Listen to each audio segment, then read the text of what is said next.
Ah, pour terminer avec radio, la télévision, ezali donc aux hommes va biloko na nyonso eza ko luka ke ko sambisa église. Alors bitumba na biso ndeko Flavien. Comme ça ezali pour na individuité. Bitumba na biso etelemi pour na doctrine. Aux hommes. Bitumba na biso etelemi pour na doctrine. Peut on remarquer que depuis Pasteur Moïse Tolingi Mingi, c'est notre enfant, a joué Bokambe Meyanine, ba bande oyo apôtre Tata Nabiso, c'est lui qui nous a formés, c'est lui notre père. Ba bande naye le kakate. Oh, dans ma prédication naye. Et le kakate parce qu'ils allaient contraire na oyo. Mateya oyo ezali koleka même na ba télévision on a Bethel ma prédication il y a apôtre Emmanuel Mbiye et les kakate ah bon vous omona et les kakate alors on dit que croyant que nouveau statut et kokaki komemela biso kimia au contraire et comme loko il y a ko violer ba texte et comme loko ya famille église comme ya famille ya groupe d'individus orgueil tout ça ba makambo ebele toute tentative bandeko ba ko intervenir toute tentative entreprise pour la réconciliation parce qu'il y a eu ba commission et salimaki pour te ko luka ko sala ba commission mibale qui m'écoute na kati na église. C'est pour que moni makana tozalaki ko memango na médiate tout ça secret ndako tozalaki ko bombango na kati na ndako. Mais pour na bandeko na biso likambo réconciliation et pas ina bango balingi yango ata. Donc ça dit crise des alliés boluki ko tenter réconciliation. Donc na Moïse Mbiye et Simbité. Bandeko ko intervenir. Voilà. Oui, mais au train une minute parce que déjà au débordé de 10 minutes. Elle a débordé. Ouais. Alors, pour toute tentative de réconciliation, il est là comme on simbakite il est là. Bandeko balinga kangote, babamba biso bakombo, ba vieux wana, babenga kabiso ba pasteur te. C'est bien aux génération Emmanuel Mbiye. Quand même on génération mosusu et les gars azui bino pe papa bongo tiki ba rebelle ba M23 ba sila et sengelite to longola bango. Ah bon? Alors patrimoine nyonso église et comment détourner na kanisi ba ko lobelango. Après liwa ya apôtre entre parenthèses biso tuzali vraiment ba colonne oyo to ba collaborateur to salikat na apôtre après liwa apôtre ba tibiso penza donc pembeni ko ignorer to koma kikuna na ba programme nyonso eloko moko oyo ba tie ba associer ki biso nango ezalaki te ba lobite to ko associer bino na kati ba programme donc il faut mona ke eloko moko esalemaki na kati na nini te na annonce ya liwa ya Ntoma. Quelle n'a pas été notre surprise? Pasteur Moïse Mbiye, dans ses communications, se proclame tantôt secrétaire permanent, tantôt représentant légal AI, tantôt lors de la cérémonie funéraire, il y a Thomas abimi comme représentant légal AI. Abimi comme représentant, non, AI était représentant légal par un groupe de pasteurs non membres à notre comité au mépris de la loi et texte de l'église. Batielie maboko pe bazo lancer biso défi oyo akomeka ko simba ye akokuta na biso na nzela na ye. Alors ndeko Flavien, Bethel n'est pas membre à aucune plateforme au Monacana. Bethel tout ça la plateforme était. Donc c'est-à-dire pour nous le blabango ba sambila. Bandima lelo de mambe bango bani ko sambela te ba okina mopepe. Église on eza munene. eza kitoko batonga bien bato balataka bien eza kitoko nde place bango bamoni ya okende or biloko oyo ozosamba prix Dieu nzambe akooriente yo place église ya malamu ezali moi babiloko esamba na église wana papa nzambe aza na église wana biso te. Ok. Donc c'est-à-dire bandimi basambela nzambe orienté balongola kati ya fanatisme balongola kati ya fanatique ya pasteur yo mo lelo pasteur mto ko yembelo moko mabe mundima yo kyango babengi penza alobi nyoka o gege meilleur bongisango mais comment okoza la tina niveau za fanatique ya pasteur mais tu n'y rien à faire.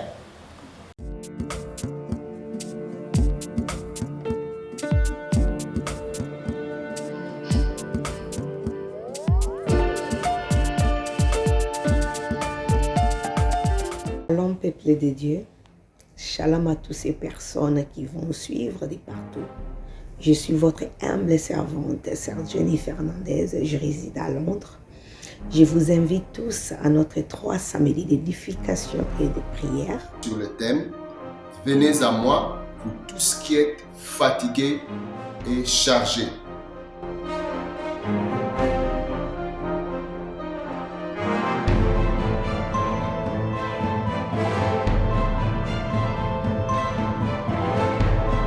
Le programme se tiendra tous les samedis du mois de février. Retenez les dates, les samedis 12, 19 et 26 février à partir de 18h30 heure de Londres ou 19h30 heure de Paris.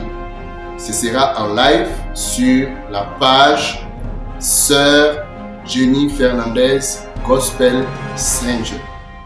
Que Dieu vous bénisse. Et j'espère que Dieu est au rendez-vous. Vous serez tous bénis. Invitez les autres. N'oubliez pas d'inviter. Et Dieu est au rendez-vous. Alléluia. Que Dieu vous bénisse.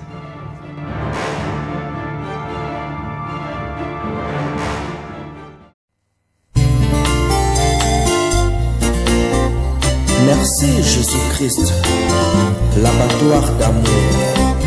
Vraiment kondima kozoka poto pour la vie à moto eza sauvé eza pambate naza na mbongo te oya kosomba vie mbongo kutu ya kosombelaka lipa eza pasi mbongo ya kobandaka kofuta mpona masumu na ngai nalingaki ozwa ngo wabeye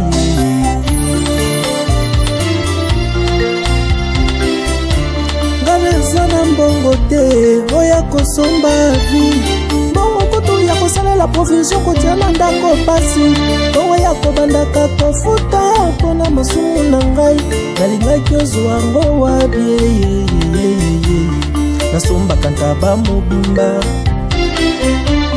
nasombaka ngombe mobimbe mpo nakende kotumba ngo mpo nazwa bolimbisami ya masumu na ngai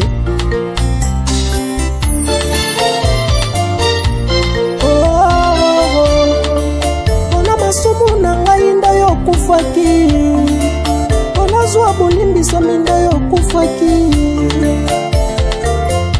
merci mpona bolamu yosaleli ngai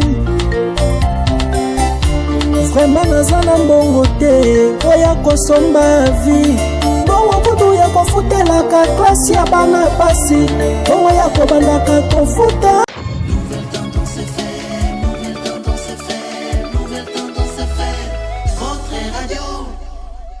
Vérité et réalité, votre magazine, nous émettons depuis la ville-province de Kinshasa. Mesdames et messieurs, vous êtes sur Nouvelle Tendance Télévision.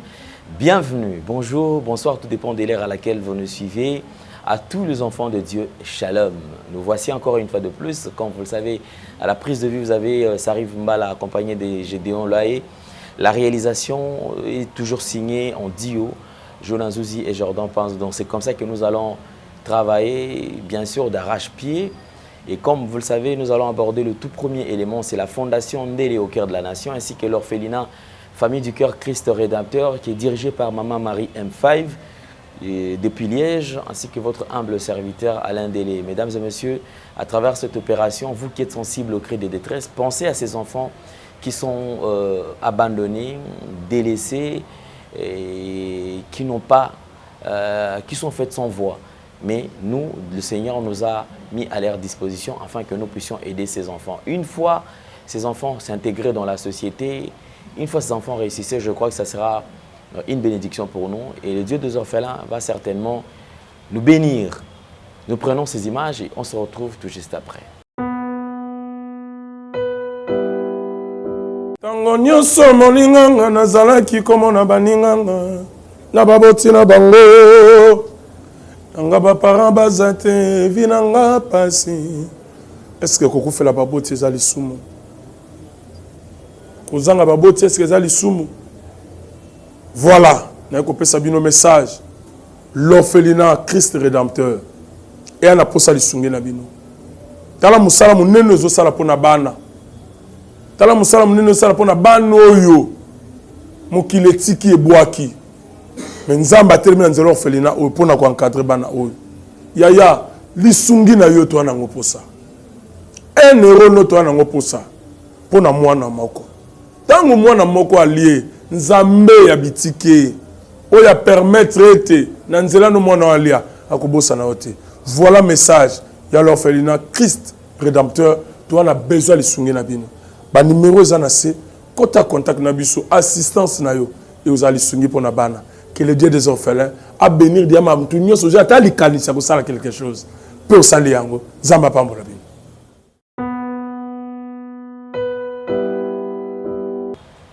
Merci beaucoup, vous avez suivi et je crois que tous nous sommes très contents. Nous vous attendons à travers ces numéros qui sont affichés au bas de vos postes téléviseurs. Vous pouvez nous contacter et nous allons échanger encore une fois de plus. Merci beaucoup.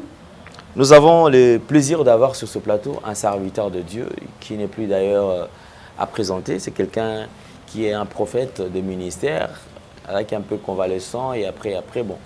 Aujourd'hui, il nous revient. Certainement avec lui, nous allons toucher quelques points qui concernent l'actualité. Depuis avant-hier, je crois qu'au sein de l'église, la communauté cité Bethel, il y a à boire et à manger. Nous avons remarqué, au moment où nous vous parlons, nous avons remarqué l'apparition médiatique de ces anciens, les gens qui ont eu à travailler avec papa, l'apôtre Emmanuel Mbie Moulaya, qui n'est plus paix à son âme, qui se sont livrés à la presse en frein de dénoncer certains comportements, certaines démarches qui ne cadrent pas avec leur structure. Et jusque-là, nous sommes en train d'observer, c'est un dossier. C'est vrai que ça fait mal, mais depuis un temps, nous nous posons des questions parce que nous avons constaté également au ministère Amen, il y a eu la consacration du fils de pasteur, de l'apôtre, le Paul. Et alors, moi, je me suis moi un peu que ça la maman trop. C'est-à-dire qu'il y a des gens qui ont eu à combattre avec des visionnaires. Une fois la disparition de visionnaires, ces gens-là sont dans des rues, ils sont là, ils ne se retrouvent pas. Il y a un moment où ils ont un gablo. Qu'est-ce qui fait qu'il y a passé dans les hommes, il y a un bundi na batu. Koko na suka, il faut qu'il y ait un kabouana. Puis qu'il y ait un ils allaient à monter. Soit c'est l'argent, tout tourne autour de l'argent, soit indiscipline, mon koboye, des autres salama. Et je crois que le dossier à Cité Bethel, tous les autres ont évolué. Malin, mais des autres. Je crois que le pasteur Moïse Mbie, Ozali, porter croix, porter fardeau, il serait mieux de réagir le plus vite possible, soit de convoquer un assemblée, mon combat solo là, extraordinaire, de façon à permettre à arrêter le voie des moyens, parce que tout ça c'est pas beau. Certains spectacles aussi, n'ont mis sur la mais bandimi ça là, donc du coup, il y a cette impression qu'ils ont un cop, ils ont un gablo, c'est-à-dire que ils envoient un alia, baninga baliate. Donc je crois que tu un peu Kolandelango. Tout ça, un prophète Gelor Kassa qui n'est plus à présenter. Homme de Dieu, bonjour et bienvenue. Bonjour papa, merci beaucoup. Bonne nuit. Et qui m'est allé, santé bonne nuit. Oui, c'est vraiment santé, très bien. Zamba là, tout ça vraiment fort. Ok.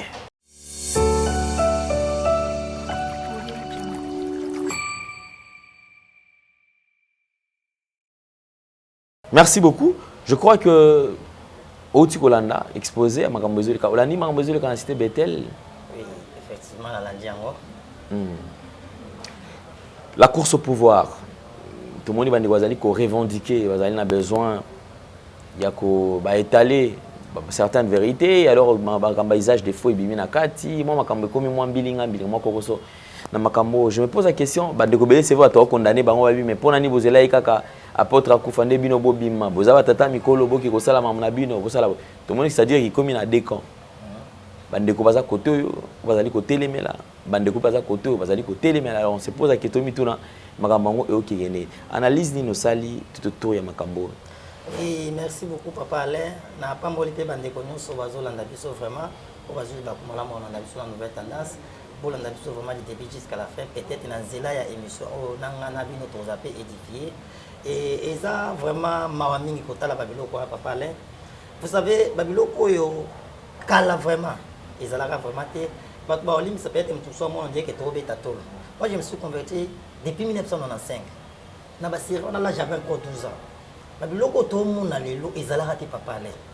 Oto comme mona lelo na kati ya ba église. Ezali sous l'église te et comme ba royaume. Donc ezali sous l'église te comme ba royaume. Pourquoi? Parce que même si tu tangi na Bible, tu as deux sacerdoces. Dans l'ancienne alliance, il y a un sacerdoce arotique. On reprend. Dans le après, la deuxième sacerdoce, dans la nouvelle alliance, sacerdoce royal.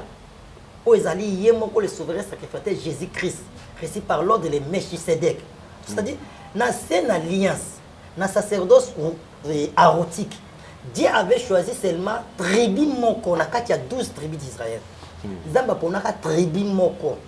Tribu ya Aaron. Et ma tribu musu ba osala misala musu mais tribu ya Aaron nzamba pona ba pona musala ya sacerdoce. Ezaki kaka Aaron na bana na ye. Nango so tangi na Lévitique chapitre 1er so ko so ngabiso Lévitique chapitre 8 otali kana 10 pour la meilleure compréhension mais batu ba olanda biso ba otanga Lévitique chapitre 8 wana abandi na premier tina 10 mais otali ka Lévitique chapitre 8 Lévitique chapitre 8, verset 10. Mais na batu ba olanda biso pour la meilleure compréhension ba bana bana Lévitique chapitre 8 verset 1er tina 10. Tanga na oyoka. Lévitique chapitre 8 verset 10. Oui. Moïse prit l'huile d'onction. Il en versa sur le sanctuaire et tout ce qui s'y trouvait. Et ainsi, il les consacra. Il aspergea 7 fois l'autel d'huile. Il versa de l'huile sur l'autel et tous ses ustensiles, ainsi que sur la cuve. Oui. C'est-à-dire, ceux qui n'ont pas de l'école, au monde qui Bible Nzambe a bengi Moïse, même si vous avez une meilleure compréhension, maintenant on a 5 pour comprendre l'autre loba. Quand on a 8, maintenant 5 qui 5. Oui. Moïse dit à l'assemblée, voici ce que l'Éternel a ordonné de faire. Il fit approcher Aaron et ses fils, et il les lava avec de l'eau. Il mit la tunique à Aaron, lui passa la ceinture, l'habilla de la robe et plaça sur lui l'éphod. C'est-à-dire, Zambe a yebisi Moïse, benga Aaron, pena bananaye, bokina ema dans la sanctuaire, pour nous que ça ni au consacré bango lokola ba sacrificateur. Donc c'est-à-dire, tribu ya Aaron, nde bazaki tribu o bazaki choisi pour exercer les sacrificatures dans l'ancienne alliance. C'est-à-dire, en dehors ya tribu ya Aaron, nous tout moi za sacrificateur azate. Et au moins dans l'ancienne alliance ba sacrificateur nyonso. Babima na tribu ya Aaron. Pourquoi? Parce que zaki ordre on Nzambe a pesaki na Moïse. Moïse a sali ordre Nzambe a bengi Aaron na bana na ye, a qui a consacré bango lokola ba sacrificateur pour exercer les sacrificatures. On est zaki dans l'ancienne alliance. Il y a un moment dans l'ancienne alliance pour exercer même les sacrificatures même aux na tribu ya Aaron, bazaki kotala mutu so bazuyo. Il faut batala yo ozala atana défaut corporel mon côté. Donc c'est-à-dire, ça peut être aux gens défaut na liso, na litoyo, mais les coloboy na défaut, c'est-à-dire moyen d'exercer les sacrificatures exact. Donc il faut la sans défaut. C'était comme ça. Pourquoi? Parce que ezaki sacrificature ezaki na scène alliance. Na temps wa bengi ya loi. Mais tant que tu na grâce. Oh to ba na temps to na grâce il y a sacerdoce royal. Selon Apocalypse chapitre 1 verset 5 à 6. Tant il a vu tout le monde. Après to ki na makambo zolo ba na papa. Apocalypse chapitre 1, le verset 5 à 6. Apocalypse chapitre 1, verset 5 à 6. 5 à 6. Oui. Et de la part de Jésus-Christ, le témoin fidèle et le premier-né d'entre les morts, et le chef de roi délateur, à celui qui nous aime, qui nous a lavé de nos péchés par son sang, et qui a fait de nous un royaume de prêtres pour Dieu, son Père. À lui soit la gloire et la domination au siècle des siècles. Amen. La version... 1 Pierre chapitre 2, verset 9, comme ça peut expliquer en maman. On se comprend. Ah, Jésus. 1 Pierre chapitre 2, verset 9. 1 Pierre chapitre 2, verset 9. Verset 9. Oui. Vous, au contraire, vous êtes un peuple choisi de prêtres royaux, une nation sainte, un peuple racheté afin de proclamer le louange de celui qui vous a appelé des ténèbres à sa merveilleuse lumière. Gloire à Seigneur. Aujourd'hui, papa, c'est-à-dire, il y a une nouvelle alliance. Na temps où il y a grâce au biso tozali. Tozali sous na royaume, na sacerdoce arotique. Na sacerdoce royal, il y a Jésus-Christ. C'est l'Apocalypse. Dieu nous a fait le royaume des sacrificateurs. Mingi batukuna meyo kwa sababu tanga na Luisa gomba moi n'engue expliquer moi. C'est-à-dire, Zambe asali biso nyonso. Ba royaume ya ba sacrificateur, c'est-à-dire na ta o esengi ka toza na tribu ya Aaron. O eza moluba o mukongo mumbala munani ndo Nzamba zo pona lisusu te. Isifika ka atalika soki ya grâce ne ko ilikona wa poneta kinganga Nzambe osali. Ya momo lelo na kati ya sacerdoce toza lelo. Eza bato susu ndeto baka esquisse mutso ko za na défaut analyse otoboka ali boka okata na mais osali la musala Nzambe. Pourquoi? Parce que toi na sacerdoce royal et pekisi mutu te pour exercer les sacrificateurs. Mais ce qui a eu appel au ministère, quel que soit défaut à cause de nos autres, mais il faut ça nini, il faut ça il Nzambe. Mais dans cette alliance c'est aïe bongote. Ils aïe kaka na tribu moko Nzamba ponaki. Siko lelo, yango tozolo ba olobi makambo sami na Bethel na wapi nani na ministère. Amen. Au moment où bato ba mema biso papa, ba ozongisa biso na sacerdoce arotique. Donc c'est-à-dire, ezali sous makambo oyo ya sacerdoce ya royal autosate bazongisa biso na sainte alliance. Donc et comme ba royaume. Au moment où l'église wana, je te dis papa, et comme déjà ba royaume. Yo mo le papa à cause de pasteur. Et à mon déjà église évoluée. Atali déjà des recettes et côté na quatre église. Atali ba dîme, atali ba offrande, atali ba action de grâce à non.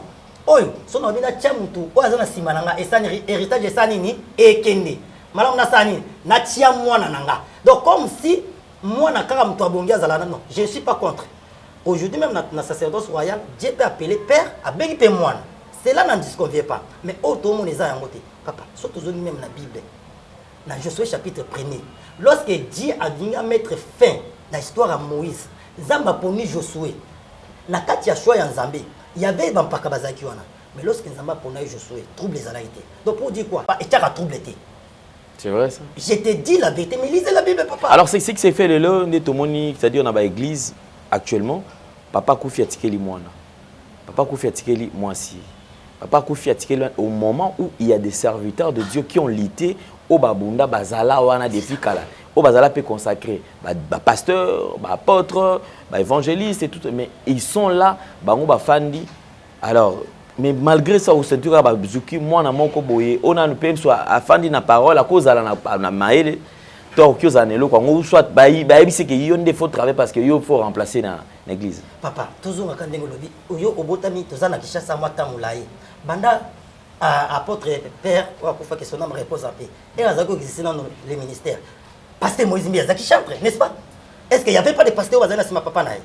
Parce qu'il y a parce qu'il y a ordre église. Ils ont toujours un leader, un adjoint, n'est-ce pas? Bajou Bazalaki. Mais pourquoi Bachak adjoint? Au président, vice-président, pourquoi? C'est-à-dire, ceux qui numéro 1 Azate, c'est-à-dire numéro 2, il faut ça ni Azwa relève. C'est un bateau Bazaki Nasima Papa Naï Bakinda Wapi. Yamon Naïf Sayo, et Zaba Choua Yanzambete, Yamon les deux ça la troublé. Josué, lorsque Nzamba Ponier a remplacé Moïse, tout le monde bazaki na babini. Nous t'obéirons comme on t'obéit obéir na Moïse. Babi to son tout ça qui Moïse. Pour ça qui choix en Zambie. Ba on ezaba choix en Zambie yango eza ba commission eza ba royaume. Amo dia que comme vandi, il faut na tiki la mwana. Mwana peso aza mwana ko losani, a tiki la mwana et comme ba royaume yango nzo tia trouble. Eza ba choix en Zambie te. Ba ozo ki sa ba tout. Non, et lo kwa famille. Et comme il y a famille, ya Nzambie. Yango tout ne peut sur exemple. les pères Razalaka et Razako Salam Salamé. Badjone Bazalaïte. Parce que pasteur Moïse Mbi, si je m'abuse, comme c'est que pasteur 2010, non? Si je m'abuse, sur la bourse sanité. 2010. C'est des bandas, papa banda. Tiko ya comme c'est la 2010. Il n'y avait pas de pasteur derrière lui. Bazalaka. On s'est kenda na sous-région. Bazalaka na père. Et pourquoi à Longora? À cause de bâtiment moi na sima papa. C'était ça, non? Mais Ezaka ka pas na bangote parce que tu même tokali eta na pas Sikatenda. Je ne sais pas le nom de l'église qui mingai. Même on a basata de bango nyonso. O pona mona pe mususu papa nani o ya banda nani papa na biso muluba nani. O mona ne kuto azaka soki musicien bazaka boka na musicien pas comme pasteur a soki na simane. Oui. Mukuna. Mais si on a ce papa bango nyonso bazo sala ezaba royaume na bango. C'est que les gens ne comprennent pas. Ils ont choix en Zambété. Papa, il y a un lobby. Ils ont un papa na moi. Est-ce que bango nous sommes dans l'église na bango banda baza travailler ba Dieu na bango. Baza qui dit na roya diriger l'église. Même Yesi Katenda. Eh papa kufaki azaka sur na poto n'est-ce pas? Ici au Congo, ils ont na pasteur baza qui na sima papa na ye. Apôtre, papa Gilles Bumba. Après ba se retira pe ba. Ba se retira pourquoi ba se retira? Est-ce que ça qui choix en Zambie? Pour yena nous ya nyoko na papa na monte, il était là-bas dans son Europe. Eh papa kufi ayemba ayoko ndika. Yango na biso ekoma ba couple na bango be église onyo sozo mona soit disant minene. Pour nga benga ngwa minene te. Bato ba mona église ko za la minene za po azala 1500 membres, 10 000 membres, pasteur alata kitoko ki na poto azala mi to non, ce n'est pas ça. Une bonne église place où bazo préparer ba ton enlèvement. C'est là où Jésus-Christ règne. Mais ça donne un dégoût quand même, maman. Parce que oui, papa. Le spectacle à Boyana sur Bandimi, j'ai l'impression de dire. Je ne peux pas arriver dans le ça parce que nous avons papa, surtout dans la Bible. Lorsque Judas a trahi Jésus, il a couffé. Il a 11, n'est-ce pas? Et c'est qui va remplacer Moko pour Bakoka 12. Qu'est-ce qu'il appelle le porte Basalaki? Bakoti prière.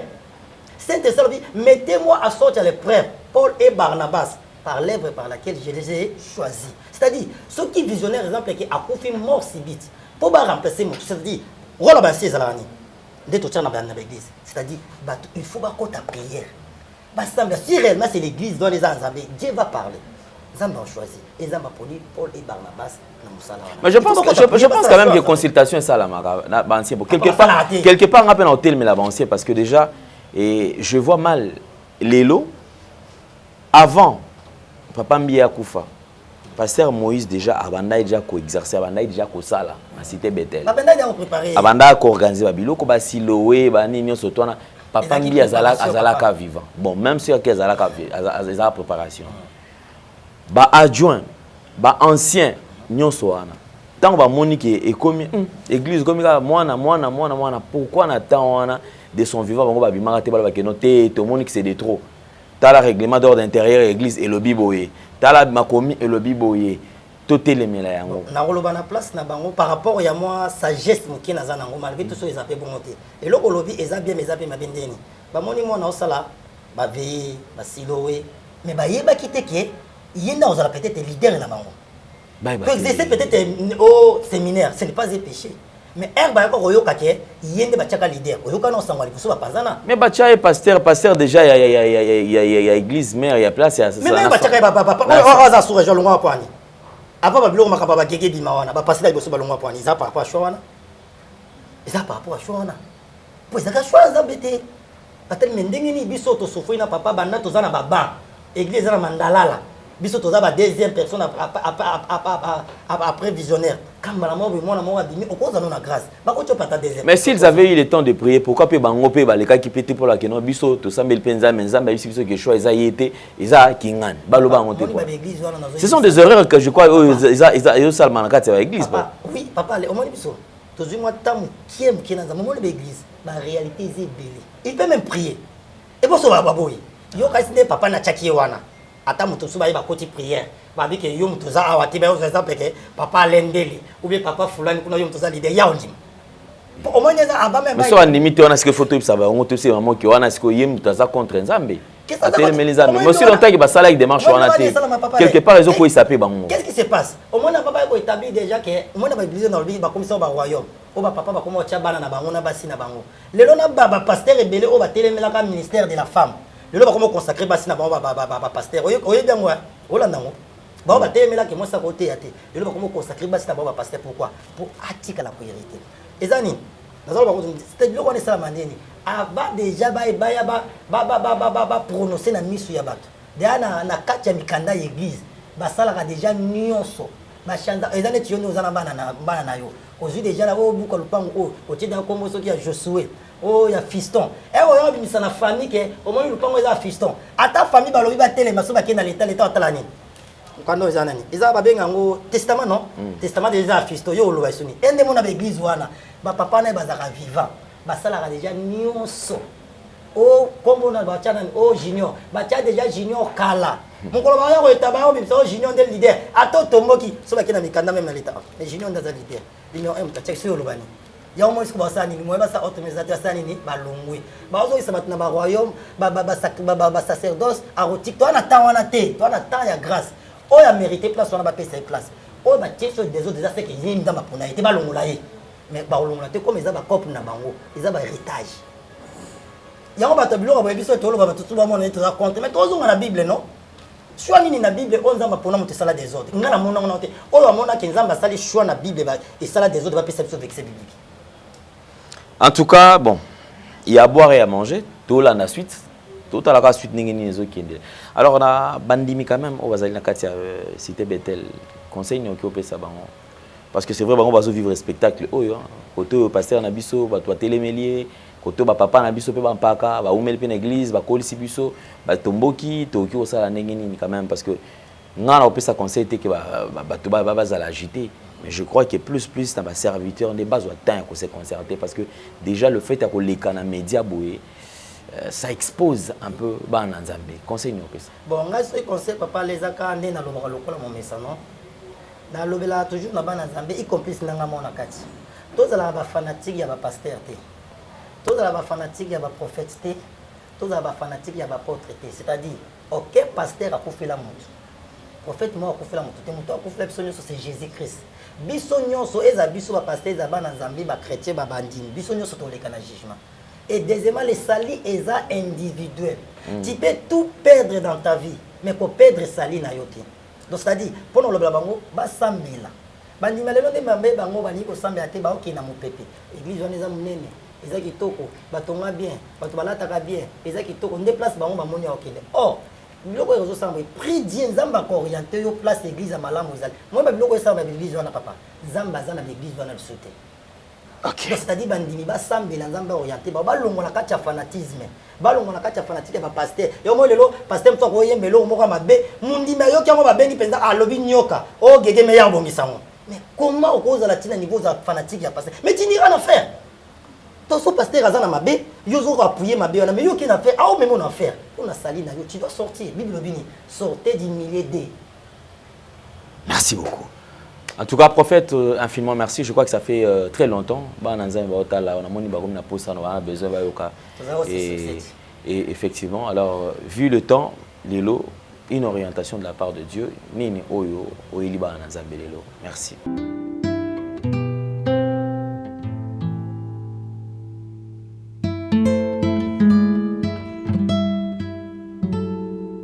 Bien-aimé dans le Seigneur, je sais que Batebele Babengaki, prophète Azom, prophète Azol Ekate, bien-aimé, nous sommes là. Vous savez qu'un prophète a les canaux médias, Pamba Pambate.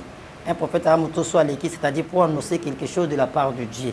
Et quand Obimisi, il faut ressourcer les sources. C'est ça qu'on a fait, bien-aimé dans le Seigneur. Tout sous la présence de pour te ressourcer. Tellement te dégager qu'il faut te ressourcer les sources. Donc, Dieu nous a envoyé encore pour bimal sous les médias. Je sais qu'il y a des gens quelque chose j'aimerais vraiment deuxième étape au Landabiso attentivement du début jusqu'à la fin parce qu'il y a quelque chose qui va se passer dans ta vie parce que Dieu veut te visiter, Dieu veut te donner la solution dans ton problème. Je sais que peut-être tu as tant pleuré, tu as tant gêné, tu as tant prié, tu ne vois rien dans ta vie, bien-aimé dans le Seigneur. Dieu m'a envoyé pour te dire ceci, ce n'est pas encore fini. Dieu veut t'accomplir sa mission dans ta vie. Dieu veut accomplir quelque chose dans la vie. Dieu veut faire un miracle. La prise de conscience est la clé de la délivrance. thème c'est la prise de conscience et la clé de la délivrance. Bien aimé dans le Seigneur, prise de conscience c'est très important dans la vie à moto. Aussi longtemps au cause de conscience n'a problème na yote, tu ne verras rien bien aimé dans le Seigneur. Si tu es célibataire, si tu es stérile, si tu es chômeur, si tu es malade bien aimé dans le Seigneur, pour que on solutionne les camos il faut avoir conscience ya likamonayo. Que oui réellement moi je suis un enfant de Dieu. Pourquoi stérilité o eumeli? Pourquoi célibat o eumeli? Pourquoi chômage o eumeli? Pourquoi mikanda nangezo bimate? Pourquoi ma bote zoyate? Pourquoi nazo bikate? Pourquoi ma faire réseau matate? Bien aimé, prends la conscience de ton problème. Tant que vous avez conscience à l'ikamunayo, et ça début à délivrance ya vinayo. La prise de conscience est la clé de la délivrance. Bien aimé dans le Seigneur, j'aimerais que vous l'entendez vraiment attentivement parce qu'il y a quelque chose qui va se passer. Tant que vous avez bien aimé dans le Seigneur, tout le temps ma commune en Zambie, la prise de conscience est la clé de la délivrance. Nous sommes dans le livre de 1 Chronique chapitre 4, le verset 9 à 11. Deuxième livre dans Marc chapitre 5, le verset 25 à 34. 1 Chronique chapitre 4, le verset 9 à 11. Je lis la parole du Seigneur. La Bible dit ceci. Jabet plus honoré que ses frères. Sa mère l'avait appelé Jabet en disant, c'est parce que je lui ai donné naissance dans la douleur. Jabet fit à l'Éternel, au Dieu d'Israël, en disant, veuillez me bénir et grandir mon territoire. Que ta main soit avec moi. Préserve-moi du malin, afin que je ne vive pas dans la douleur. Et Dieu exauça la prière de Jabet. Deuxième livre, tout ça, Marc chapitre 5, verset 25 à 34. La Bible dit ceci. Or, il y avait une femme d'hémorragie depuis 12 ans. Elle avait beaucoup souffert entre les mains de nombreux médecins. Elle avait dépensé tout ce qu'elle possédait. Mais cela n'avait servi à rien. Au contraire, son état avait plutôt empiré. Elle entendit parler de Jésus. Elle entendit parler de Jésus, vint dans la foule par derrière et toucha son vêtement. Car elle disait, même si je touche que ses vêtements, je serai guérie. À l'instant même, son hémorragie s'arrêta et elle sentit dans son corps qu'elle était guérie de son mal. Jésus se rendit compte aussitôt qu'une faute était sortie de lui. Il se tourna au milieu de la foule et dit, qui a touché mes vêtements? Ses disciples lui dirent, tu vois la foule qui te presse et tu dis, qui m'a touché? Jésus regarda autour de lui pour voir celle qui avait fait cela. La femme effrayante et tremblante, ça c'est ce qui lui était arrivé, vint se jeter à ses pieds et lui dit toute la vérité.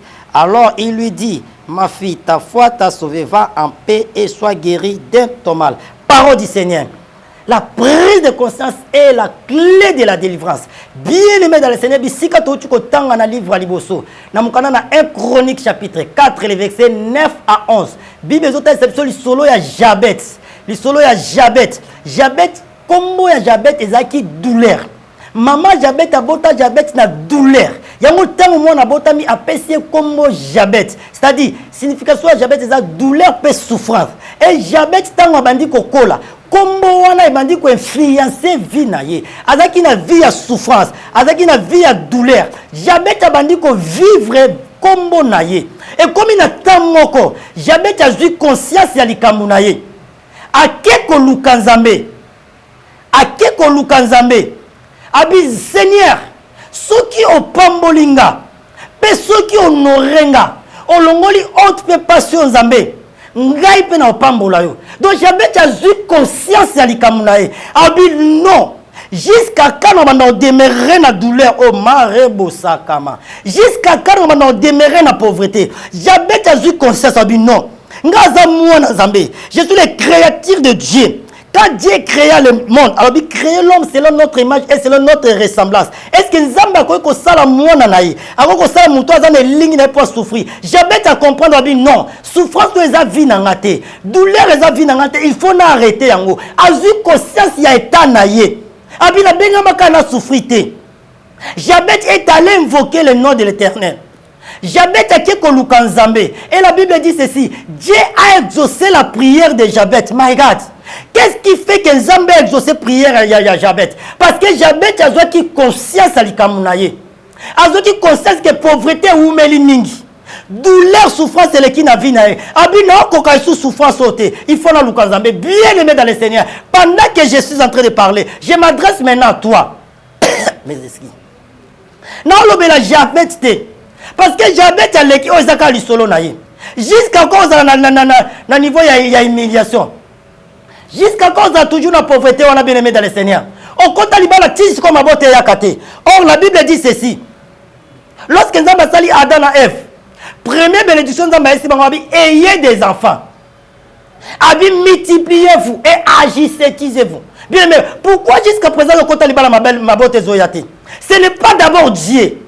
Et ça, un problème, nous avons changer nous avons kamunayote. Zamba benga souka pesa au moins ça pesa au dessin et ça pour bel saban. Mais pourquoi ma botte zoyate? Jusqu'à présent ta bandi fiançailles. Souka souke bebaka. Mi bala ta bandi mi bala malamu. Boko mana souka te. So yeso aboti so atikio. Yo ba boto ko watika ka. Et ça kan zambete. Pourquoi jusqu'à présent maladie na wana zo silate? Pourquoi ba dossier na bando koti sa baninga ba koti sa ba répondre ba répondre ate. Moussa les zoyate. Tu travailles tu ne gagnes rien. On se la commerce au Chitaka. Bien aimé, prends la conscience d'un problème. Non, cette fois-ci, moi j'aurai des enfants. Sans une conscience bien aimé dans le Seigneur, appelle le prophète que je suis. On va prier. Et le Dieu de la Bible, le Dieu que Japhet avait invoqué, il est le même Dieu que nous prions. La Bible dit dans le livre d'Hébreux chapitre 13, verset 8, Jésus-Christ est le même hier, aujourd'hui et éternellement. Dieu va t'exaucer bien aimé dans le Seigneur. Le problème est embêté. Prends seulement la conscience. Dans le deuxième mukana totani na mukana Marc chapitre 5 verset 25 à 34. La Bible dit il y avait une femme. Oh, elle a souffert dans ma perte yamakila pendant 12 ans bien aimé dans le Seigneur. Elle faisait que saigner. Bien aimé maman ba on ndabiso ba yebi. Ndé baza so baza période na bango za so 4 ou 5 jours. Oh ba seigneur. Combien tara bango mal à l'aise. Mais cette femme a ça 12 ans. Oh en Israël, ceux qui moi ça dans la période na yamakila et à un moment où il y a impureté. C'est-à-dire que et cette femme, la Bible dit, elle avait beaucoup d'argent. Elle avait beaucoup de pensées. J'aime Jésus, j'aime cet homme, l'homme de Galilée, le faisait du miracle. C'est lui qui appelle à l'existence les choses qui n'existent pas. Les frères de chemin, l'homme d'humilé. Ce jour-là, sur la croix de Golgotha, il a dit ceci, tout est accompli, Marie Bosaka. Dans la tout est accompli, il y avait des enfants. Nakatia tout est accompli, Ezaki na Moussala. Nakatia tout est accompli, Ezaki na guérison. Nakatia tout est accompli, Ezaki na kimia. Mais pourquoi pas toi tu vis pas ça? Et la Bible dit, moi sur la koutana na baminganga ndenge nyoso. A dépenser mbongo pour la maladie de la perte sang. On les a solution. Mais Bible dit, au fur et à mesure que vous écoutez la maladie va s'empirer les sous.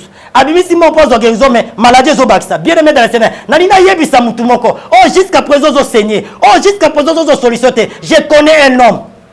Là où les gens sont incapables, lui est capable. Il s'appelle Yoshua Amashia, l'homme de Galilée, l'homme d'Imilé. Lui n'échoue jamais. Jésus-Christ de Nazareth. Et la Bible dit, cette femme, elle avait beaucoup de pensées. Imaginez pendant 12 ans.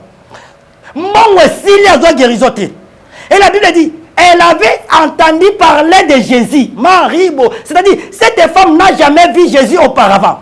Elle avait seulement entendu parler de Jésus. Qu'est-ce qu'elle avait entendu? Elle avait entendu, il y a un homme qui s'appelle Jésus. Cet homme-là, il guérit même les maladies incurables.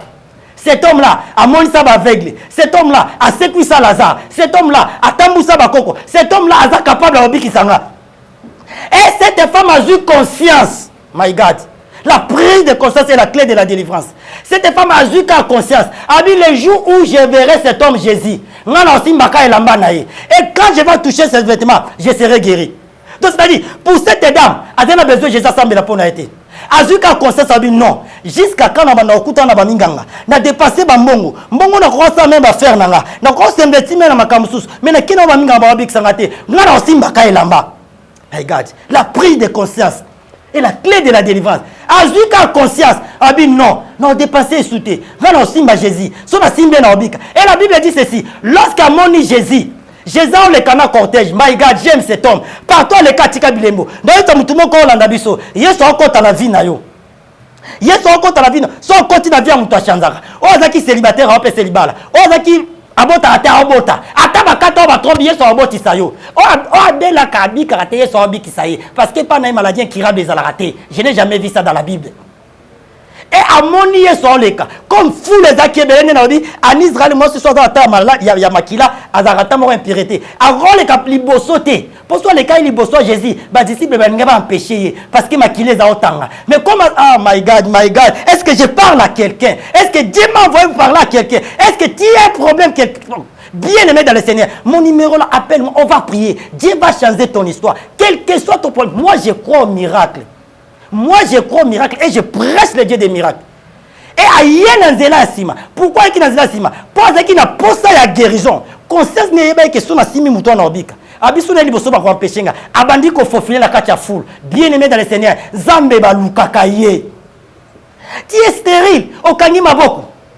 Ah Jésus que nous avons la tokangi maboko. Ozo bango normal, c'est normal. Pourquoi même les chrétiens bah comment on a makamo ça anormal non au conjoncture oui on en disconvient pas conjoncture frapper le monde entier mais na katia conjoncture et ça va construire et comme quand la tourne de conjoncture non et cette femme a faufilé à côté lorsqu'elle a simbi comme elle doit qui a conscience ah ben soit une simbi na obika la Bible dit lorsqu'elle a touché seulement les bords des vêtements de Jésus à l'instant Père Tchassa et Télémaki, Exilaki, je parle et je prophétise et je déclare la mouton Zolananga. Maintenant que ton problème est arrêté, n'arrêtez l'hémorragie à problème. Ceux qui célibat, n'arrêtez au nom puissant de Jésus-Christ de Nazareth. Ceux qui stérilité, n'arrêtez au nom de Jésus-Christ de Nazareth. Ceux qui maladie, que tu seras guéri au nom de Jésus-Christ de Nazareth. N'a déclaré au nom de Jésus. La Bible dit le précieux trésor que Dieu a donné à l'homme, c'est l'activité. Je déclare que tu auras le travail au nom puissant de Jésus-Christ de Nazareth. Et Jésus connaît aussitôt à lui-même qu'il faut être sorti de lui. My God, bien mes âmes, cette femme est allée chercher Jésus, a faufilé bien aimé. Naïbi que va sambela pour nayo. On peut ça bambongo. On va offrande à Isaac. On va dire mon monate. Non, cette fois-ci, viens d'abord. Y'a mes canons zamba prophète Gelo. Je connais aussi maudit. Et na wuti na présence en Zambie. Ndeka ne tu moi siwana. Ameka qui pas babinganga. Et simba été. Mais comme azana poste à guérison, akanga ma bokote, akinda oluka Yesu. Bien aimé, mais quand Zamba prophète Gelo. Et je sais que le Dieu qui m'a envoyé. Alors ça là c'est Gelo mon avis na. Bien mais Zamba balukaka. Jésus lobi qui m'a touché. Eh my God. Zamba na poste mutu moko simba mais à travers son serviteur. Jésus lobi qui m'a touché. Et bah disciple lobi au moni bato belé ba zingio. J'ai senti une force sortie de moi. Force on est akinini, force à guérison. Bien aimé dans le Seigneur, bien la prise de conscience et la clé de la délivrance. Même les disciples qui m'entourent qui Jésus, il y a la main Jésus, il y avait la guérison. Bah soit conscience. So bah il y a la main Yesu, qui est dans la guérison bongo. Bah il y a pas le lamba wana. Mais cette femme, elle était révélée. Raison pour laquelle, beaucoup dans la monsale et en Zambia solo, il faut que tu sois révélé. Pourquoi tu as la moutoyo, on va disposer, pas même ma solution, la stérilité na yowana, a même ma solution, na célibat prolongé na yowana, a même ma solution, na maladie na yowana, a même ma solution na ma document na yo, a même ma solution na chômage na yo. Tu dois être révélé comme cette femme. Elle était révélée que Nélamba Jésus, il y avait la guérison. Bah disciple, bah écoutez, bien aimé dans le Seigneur, la prise de conscience et la clé de la délivrance. J'aimerais que pendant que je suis en train de parler, pendant qu'on se conscience à l'ikamunayo, l'ikamunayo ça lui combien de temps? J'avais ta bonne ami banda boumouana, tia koli, c'est-à-dire ceux qui m'a mané belé, a eu conscience à dire non, je dois aller chercher le Dieu d'Israël. Cette femme, elle a fait 12 ans. Ah bien non, je ne peux pas commencer. Il y a la maladie pendant 12 ans. Non, je dois aller. Bien aimé, appelle l'homme de Dieu. On va prier et Dieu va opérer quelque chose. Pendant que je parle, j'habite à l'Eka. Cette femme à l'Eka, Nzamba tini tote yango, pona Yolanda. Obenga Nzamba za pour ça c'est quoi ça là yo. J'habite à l'Elezande yo. Moi ça peut être à 112 ans de yo. Yo ozolanda biso. Likamunu zanini. Prends seulement la conscience. Aussi longtemps aux conscience n'a problème na yote, il y aura rien qui va changer. Tu pries mais ça la conscience t'es. Pourquoi le lot quelqu'un peut prier à prier à zone mais ngana maladie, puis ça va maladie à famille. Maladie à famille comment yo et comment on dans la Bible. La prise de conscience. Qui no temps on y ba mbali babanda okimaka yo. Qui no temps on y ba to babanda ko esko kaka okambongo. Qui no temps on y ba faire no opesa muto ba million bongo. Obandi bien okoya kaka. Tala niveau zala na ota niveau zala olelo. Bien aimé, mais pas en mettre rezala raté. Zamba na makoki. Ya ozong sila oh perdra même pendant 10 ans. Même pendant 5 ans, même pendant 20 ans même. Ana makoki opesa yango. Lokola mwasi oyo après da santé pendant 12 ans. Na mukolo moko. Yesu ozong sila la prise de conscience. J'aimerais que ozo conscience alikamuna yo. Kolandaka émission lokola mon messanoté, mais prends la conscience. Mon numéro est là affiché bien aimé dans le Seigneur. Benga prophète. To consulter Nzambi. Toi pourquoi jusqu'à présent zo botate? Peut-être à voba le botaka, mais au continent de ma bote zoyate. Il y a quelque chose. Attends no botate, mais pourquoi zo botate? Nzamba qui là moi c'est non. Nzamba qui là moi c'est pas la stérilité. Il faut bota. Pourquoi ma balle les zoyate? Bible je veux que les gens se marient. Pourquoi Moussa les zoyate les préceptes que Dieu donne c'est l'activité. C'est lui qui ne travaille pas ne mange pas. Pourquoi Mikande zoyate comme mal à l'aise? Nzamba mal à l'aise. Abi, je connais les projets que j'ai formés, c'est vous. Les projets de paix et non de malheur. Mais pourquoi vous avez un malheur? Pourquoi vous avez malheureux? Comment vous avez maladif?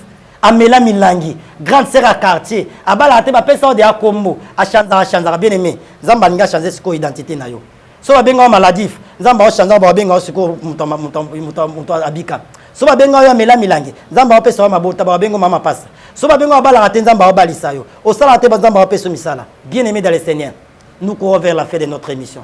C'est toujours votre humble serviteur prophète Gelo Kasai. Je suis là bien aimé dans le Seigneur. Bato balobaki prophète don nazawana tozako lukanzambe tozako ressourcer encore. Mon numéro est là affiché. Bato msusu na mona soki ba bengi intermédiaire prophète à ma téléphone non. Ngaso bengi o na yambi yote. C'est que soit je sois prière soit non ça parce que je suis responsable d'une église na kamba bato na kana kati ya réseaux sociaux. Donc aux apôtres ça au consulter prophète numéro est là. So benginga ozunga te tika message so qui na fongoli connexion na moi na répondre c'est comme ça et na za na condition monter na za na exigence te. Donc aux apôtres ça contact na prophète numéro na ngeza na benganga na koyamba yo. Ba o nyonso pe to zakala ba on ba programme ya prière ba o to semble ba on en ligne parce que na kataki na zaki pe na tamoro ya convalescence na tam susu ya ko ressourcer. Donc c'est-à-dire to zongeli ba programme na biso nyonso ba prière à ligne. 3 fois par jour, 12h30 à 13h30. Première séance, deuxième séance, 18h30 à 19h30. Troisième séance, 23h30 à 0h30. Aux appels à posto ensemble en à ligne. Comme l'anga na rokoti ça on a ligne à prière. Aux appels posto benga prophète benga to yambayo.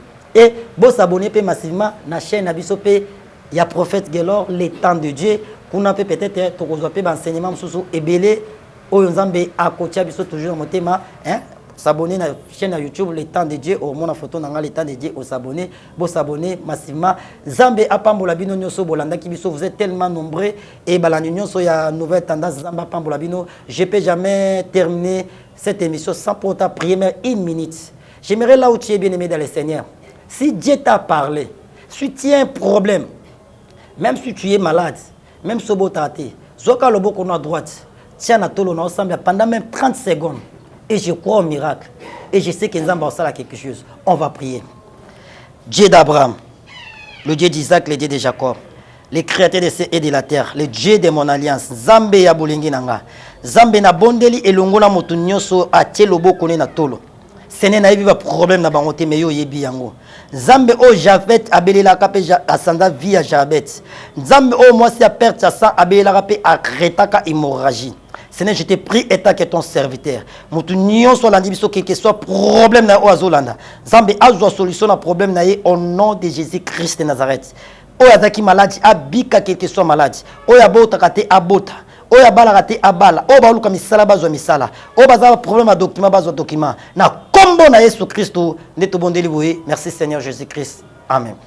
Wana topesi sumbote na bande konyo so bazo travailler kuna na papa na biso alendele papa na biso aujourd'hui na machine kuna nzamba pambola bino là j'ai béni notre papa Fanfan kuna na Hollande balandi nyoso o balanda ka émission na biso nzamba pambola bino mon numéro est là plus 243 85 41 59 230 plus 243 85 41 59 230. Donc bien aimé benga prophète so moninga ligne tetika message na koyamba yo oza aposo sambela na biso okokota na propriétaire en ligne zamba pambola yo zoaka conscience alikamuna yo et okozwa délivrance et solution.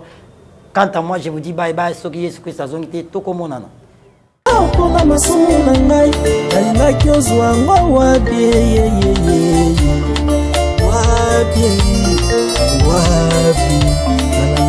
Ozwango wabie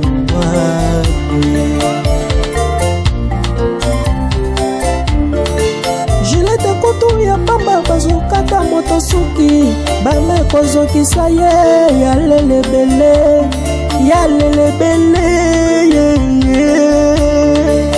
bongo ya kokufelaka mpona masumu ya moto esengelaki ezala kaka yo Jésus Christ. Merci mpona bolamu yo saleli ngai vraiment kondima kozoka pota mpona vie ya moto ezala sauve eza pambati nga nasala mbongo te oya kosomba vi bongo kutu ya kotefelaka lipa kofuta na pokwa pasi bongo ya kobandaka kofuta mpona masumu na ngai nalingaki ozwa ngo wapi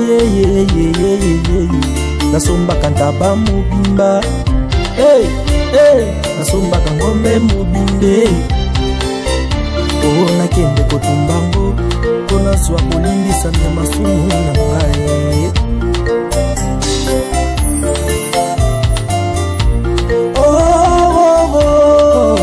na masumu na ngai ndayokufaki